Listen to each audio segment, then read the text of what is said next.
Ai შობელი რო ხარ და შულს ეკითხები, ხვალ ქართულში რა გაქვს, იგივე რო გეტყვის, კაი, გამოვიდე რა გაქვს ქართულში და იგივეს რო გეტყვის. ხო ხტები რომ იმას მეცადინეობა ეზარება და რაღაცას გატყუებს და ჩემთვის ახლა ეს პროცესით რაღაც ესე გამოიყურებით რომ მეუნებიან იგივეს, ეს იგივე უკვე გავიგე, ესე იგი ამ ხალხს ოპოზიცია ახლა არ მეცადინეობს. უნდა რომ გავიდეს იგივეთი და იგივეს მიმართებაში მე მაქვს სკეპტიციზმი, მე არ მაქვს ხა კაფე ფორმულა რას უშუალოდ, მაგრამ ერთი რაც ვიცი, იგივეთი ვერაფერს ვერ ვიცავ და თავის მოტყუება და დროის გაწევა და საკუთარი არსებობის გამართლების ძიება და მე ეს პროცესი მხოლოდ გონია რომ სპექტში ეს არის საკუთარი არსებობის გამართლების ძიება რომ ეხლა ამან რაღაც თარიღი დავკიდეთ ამ თარიღამდე ერთად კოორდინაცია რაღაც ახალი სიტყვები მოფიქრდება და ეს არ მომწონს ხო აი როდის გაიგებენ რომ თავიდან ბოლომდე ყალბი პროტესტი არა აქ ჩემთვის სასაცილო არის სასოწარკვეთა და ეს სასოწარკვეთა საით არის მიმართული ანუ ეს არის მიმართული დავალების მიმცემებისკენ ხო ბიჭო ანუ ეს არის ადამიანი რომელიც არის ქართული ოპოზიციის ერთ-ერთი წარმომადგენელი ანუ ეხა მე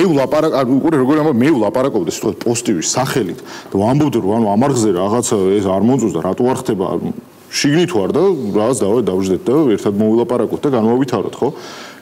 ტიპი გამოდის ოპოზიციის წარმომადგენელი და ამბობს რომ ჩვენთან რაღაცა რიგზე არ არისო ერთი და იგივეს ვაკეთებთ ყოველდღე. ერთი და იგივეს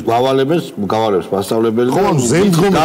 ამ შემთხვევაში ზემდგომებს მიმართოს რაღაც ახალი გითხარით რა უნდა ვერ შვებით ვერაფერს ამ უკვე რა სახელმწიფოს მოგეს მე ველი მომენტ ეს უკვე ახალი უნდა გააკეთო ამათ გარეცხვას მრავალ შვილიანი მამა რო მე-18 შვილს მოათხევს და რა ვქნათო თავს რო ეკითხება გავარეცხოთ თუ ახალი გავაკეთოთ ახალი უნდა გაკეთდეს ახალი უნდა გამოიჩორკნოს ახალი ბურატინო ამათგან არაფერი აღარ გამოვა ხო და მე უბრალოდ ველი როცა ეს სასოწარკვეთა ყველას მოიცავს პატარა 18-19 წლის ბავშვებს რომლებიც დარბიან ქუჩაში მეტი უსილა აქვს და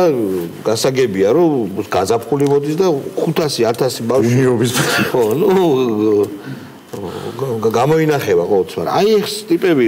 საერთოდ ხელიდან წავდნენ აი ლევან სანიკიძე